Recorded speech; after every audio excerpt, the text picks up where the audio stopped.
Bismillahirrahmanirrahim. Assalamualaikum warahmatullahi wabarakatuh. Perkenalkan, saya Azra Dwi Snarti Abbas dengan nomor NIM 2201041110131. Di sini saya akan menjelaskan mengenai mata kuliah bimbingan konseling. Selanjutnya, di tugas 1 ini ada konsep, tujuan, dan jenis layanan bimbingan konseling. Nah, bimbingan konseling adalah proses terpadu yang bertujuan membantu individu dalam memahami dirinya sendiri, kemudian mengembangkan potensinya, mengatasi berbagai permasalahan pribadi, sosial, akademik, dan emosional. Nah, bimbingan sendiri ini bersifat preventif dan umum, sementara konseling itu bersifat kuratif dan lebih mendalam. Nah, tujuan utama dari BK adalah membantu individu dalam pemahaman dirinya, pengembangan potensi, penyelesaian masalah, pengambilan keputusan, dan penyesuaian sosial dan emosional ya, serta meningkatkan kesejahteraan mental dan etika.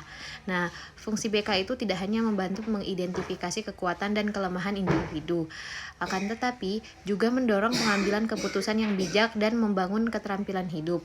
Dalam mendorong pengambilan keputusan yang bijak dan membangun keterampilan hidup itu, dalam pelaksanaannya itu terdapat berbagai jenis layanan seperti layanan orientasi, informasi, penempatan, dan penyaluran. Nah, penguasaan konten, konseling individu dan kelompok, layanan konsultasi, media, advokasi, serta bimbingan kelompok. Semua layanan tersebut bertujuan mendukung perkembangan holistik peserta didik dalam berbagai aspek kehidupannya. Kemudian ada contoh studi kasus dari bagian tugas 1, yaitu di mana siswa ini mengalami ketakutan sekolah. Saya mengambil studi kasus ini dari internet. Nah, jadi ada seorang siswa yang bernama Farel Julian Prasetyo. Dia usianya 11 tahun. Masalah yang dia hadapi yaitu ia tuh seperti menangis saat akad berangkat sekolah, terus kemudian tantrum di sekolahan, ketakutan terhadap lingkungan dan teman, serta keinginan pindah sekolah tanpa alasan yang jelas. Nah, hasil analisis melalui konseling dan observasi menunjukkan bahwa siswa tersebut itu mengalami kecemasan dan ketakutan yang mendalam. Dan itu berpengaruh kepada kemampuan interaksi sosialnya. Nah, intervensi yang dilakukan itu meliputi konseling individu dengan pendekatan spiritual dan realitas, kunjungan rumah untuk membangun hubungan yang lebih positif dengan orang tuanya, serta konseling kelompok untuk meningkatkan motivasi dan semangat belajar. Kemudian ada evaluasi yang perlu dilakukan melalui wawancara dengan guru, wali kelas, dan teman-teman sebayanya, serta tindak lanjut yang dilakukan itu bersama pihak sekolah dan orang tuanya, itu agar memastikan perkembangan siswa itu berjalan positif dan berkelanjutan, termasuk perkembangan minat dan bakat siswa itu. Kemudian lanjut kepada tugas kedua. Di sini tugasnya yaitu menyebutkan studi kasus tentang sekolahan di mana tempat kita AM. Nah, saya mengambil kasus ini di kelas 8, di mana ada siswi yang bernama Inayah Hafiza, kelas 8 di MTSN Gresik, yang mengalami perubahan perilaku drastis seperti menarik diri dan emosi yang meledak-ledak. Nah, permasalahan itu awalnya bermula dari perundungan secara verbal dan sosial yang dilakukan oleh kelompok atau circle pertemanannya sendiri. Nah, Inayah ini sempat mencoba bersabar, namun akhirnya membalas perlakuan tersebut yang justru memperburuk situasi karena masalah itu menyebar ke lingkungan kelas. Nah, dampaknya Inayah itu menjadi sasaran kritik, merasa tidak nyaman di kelas, kehilangan konsentrasi belajar, dan mengalami tekanan emosional. Nah, dari hasil identifikasi dan diagnosis, masalah ini tuh termasuk kategori masalah pribadi dan sosial, dengan tekanan psikologis, pengucilan, serta kurangnya keterampilan sosial. Nah, kurangnya keterampilan menyelesaikan konflik yang memperburuk keadaan emosional dan hubungan sosial Inayah. Selanjutnya, di sini ada penanganan kasus dan teori yang melandasinya. Nah, penanganan dilakukan melalui beberapa tahap, dimulai dari konseling individu untuk membantu Inayah mengelola emosi dan memulihkan rasa percaya dirinya. Kemudian dilanjutkan dengan mediasi kelompok, agar semua pihak bisa menyampaikan perasaan dan mencari solusi damainya. Nah, layanan informasi juga diberikan kepada seluruh kelas sebagai edukasi tentang bahaya bullying dan pentingnya empati itu sendiri. Nah, koordinasi dengan orang tua juga turut dilakukan untuk mendapatkan dukungan dari rumah. Nah, penanganan ini didasari oleh beberapa teori bimbingan konseling, yaitu behavioristik, yang dimana penguatan perilaku positif, kemudian konseling realitas atau tanggung jawab atas pilihan, kemudian sosial kognitif atau pengaruh lingkungan, dan humanistik, empati dan penerimaan tanpa syarat. Pendekatan ini bertujuan menciptakan kembali suasana kelas yang aman dan kondusif bagi semua siswa. Kemudian di tugas 3 ini ada masalah dan pendekatan bimbingan konseling yang dimana dituangkan dalam sebuah artikel.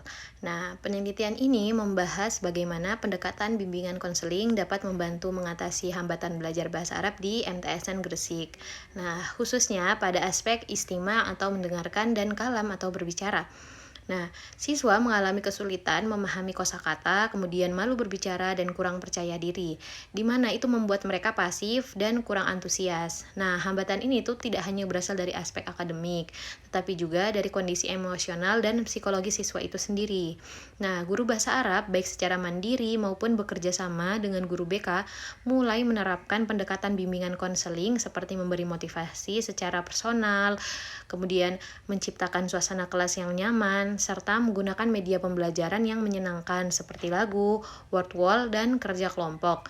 Nah, langkah-langkah ini terbukti membantu meningkatkan kepercayaan diri dan partisipasi siswa dalam pembelajarannya. Nah, selanjutnya, hasil penelitian tersebut itu menunjukkan bahwa pendekatan bimbingan konseling itu secara signifikan membantu siswa mengatasi hambatan belajar. Nah, kolaborasi antara guru bahasa Arab dan juga guru bimbingan konseling tersebut itu memungkinkan penanganan hambatan belajar. Nah, dari sisi akademiknya dan emosionalnya secara menyeluruh.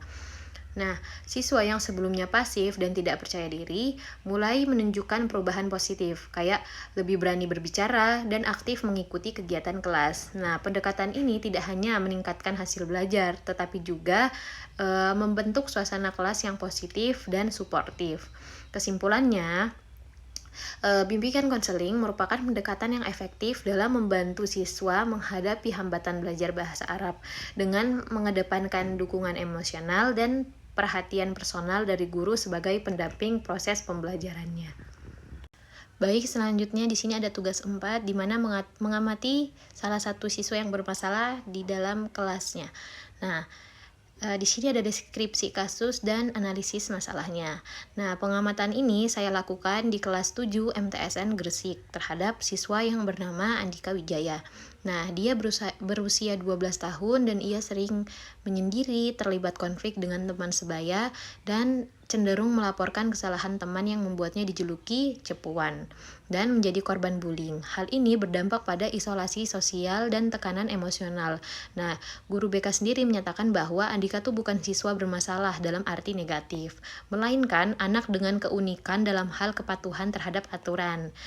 Nah, ia tuh kesulitan dalam adaptasi sosial dan sangat sensitif terhadap pelanggaran, sehingga memerlukan pendekatan konseling dan khusus.